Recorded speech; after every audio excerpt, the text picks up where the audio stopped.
And the Jackie Robinson story is always the one about the person who, quote unquote, did it the right way.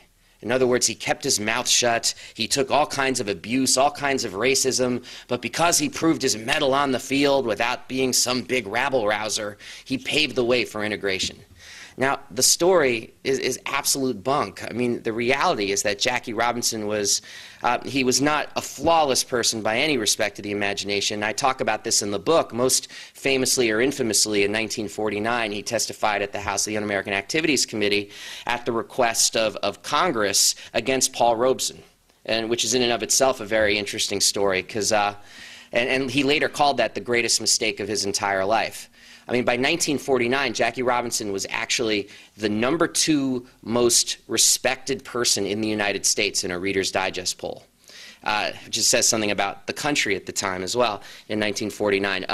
And he was ahead of Harry Truman, for example, and he was ahead of Eleanor Roosevelt. If anybody can say who he was behind, I'll give you a shiny new penny. Does anybody want to guess? Like, so it's Jackie Robinson was #2. #1 was Bing Crosby. So horribly lame this country was in 1949.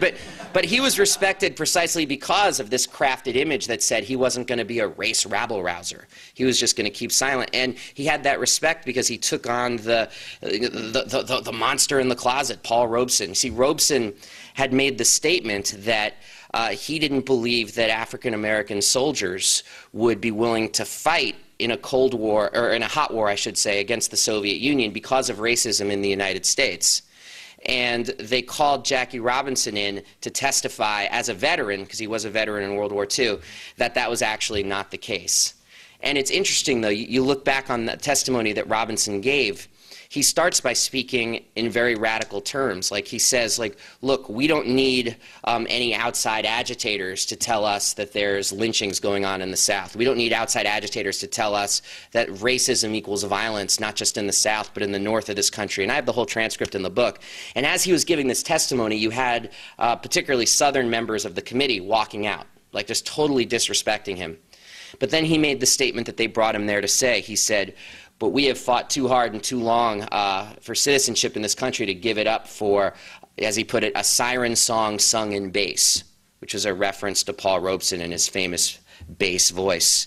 And once he said that, that was the headline of the papers the next day. Robinson smacks down Robeson, basically. And they went to Paul Robeson to get a response, and Paul Robeson refused to respond in kind to Robinson, because he said Jackie Robinson was just used for a political purpose, and I'm not going to throw wood on that. And Robinson said repeatedly over the years that he was wrong for doing that, precisely because he understood later in life what Paul Robeson understood perhaps a decade too soon to be fully appreciated, that there needed to be a merciless struggle if civil rights were ever going to be achieved in this country. And Robinson did understand that, but that was after his playing career. I mean, in 1957, after he retired, he became a barnstorming speaker in the South for civil rights, which is something that's oftentimes left out of the narrative about Jackie Robinson. He was actually the #1 most requested speaker by Southern branches of the NAACP, which is kind of funny if you think about it, because the #2 most requested speaker was someone you might have heard of named Martin Luther King. And I always find that funny, because you think about people like at an organizing meeting saying, we need to bring somebody down here to rally the troops. Can we get Jackie Robinson? He's busy. All right, let's get Dr. King. Damn. Got to settle for Dr. King again. Can't get Jackie. And he would end his speeches, like he always had this line he would use when he would end his speeches. He would say, if I had to choose tomorrow between the Baseball Hall of Fame and full citizenship for my people, I would choose full citizenship time and again. And people would stand up and applaud, because he was speaking that very basic truth, which I think started in the radical movement in this country. But it was said once by the socialist candidate for president, Eugene Debs, who said, when I rise, it'll be with the ranks, not from the ranks. And he's saying, you cannot separate me from my people by saying that I'm some sort of model citizen or anything of the sort. Now, that was Jackie Robinson, and so I thought I knew that history. I did not. Another person whose history I certainly thought I knew, just because of his iconic status, was that on Muhammad Ali. I mean, I'm of an age where I was raised where to see Muhammad Ali as being almost this tragic figure, hurt so much by his blows he took in the ring, as well as Parkinson's disease. As one writer put it, Ali is our walking saint, as he put it. I did not know the Muhammad Ali who is by far probably the most hated sports figure in terms of how the mainstream press wrote about him in the history of this country. Like people like Barry Bonds, who might think they have it tough in contemporary sports media, they had nothing on Ali. I mean, Ali was just destroyed. And if people here read some of my work, I've taken great exception recently to a couple of writers who wrote things like, Tiger Woods' comeback to golf is more challenging than Muhammad Ali effort to return to boxing after he was expelled from the sport for opposing the Vietnam War.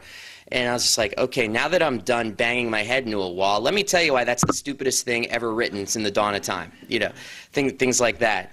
And I just want to give an example of what people would write about Ali, because for a very right-wing, very powerful sports media establishment, he became a symbol of everything that was wrong with this country in the 1960s, because he dared say, I ain't got no quarrel with them Viet Cong, because he dared join an organization, the Nation of Islam, that proudly called white people devils. And there was the organization of Malcolm X at the time.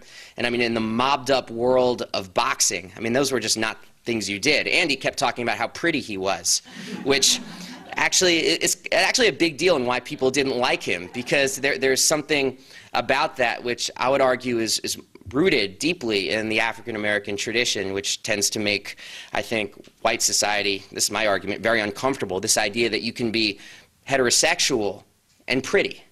You know, they call that metrosexual today, but this idea of being pretty and being proud to do that in a sport that's so deeply masculinist as boxing is was something that really people did not like at all.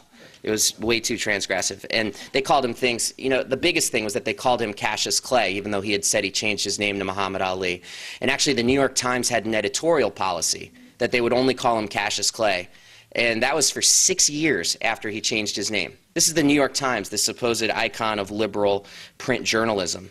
And it also became a signpost of where you were in this country in the 1960s, like if you were for the war in Vietnam or against the war, if you were for the African-American freedom struggle or against it. Whether you called the champion of the world and then later the exiled champion of the world Muhammad Ali or Cassius Clay, it said something about you, about where you stood. Muhammad Ali. But there was this other side of Ali as well, and that's in 1968 when he was banned from the sport for opposing Vietnam, when he was facing a 5-year prison sentence in Leavenworth for his beliefs. He actually went on the road, is what he did. His passport was also taken away. I mean, they were trying to do to him what they actually did to Paul Robeson, which is basically make him a prisoner in his own country. But Ali, and this has everything to do with the tenor of the times in the 1960s as opposed to the McCarthyite era that Robeson found himself in, he went out on the road. And Muhammad Ali, he spoke on 200 college campuses in 1968. And you think about that, 4 campuses a week, every week. And he would do these speeches for college students, and he would say, who's the real champ? And all the young students would, of course, go, Ali, Ali. New York Times is calling him Clay. His audience is saying Ali. And then he says, can they take my belt without me being whooped? And they would chant, no. And then it was amazing. So if you're following what I'm saying here, and there's so much more to say about it, I could also talk about Tommy Smith and John Carlos, Kurt Flood. I mean, there's so many names of people who really demonstrate the way sports is actually an incredible way to understand the history of race and racism in this country.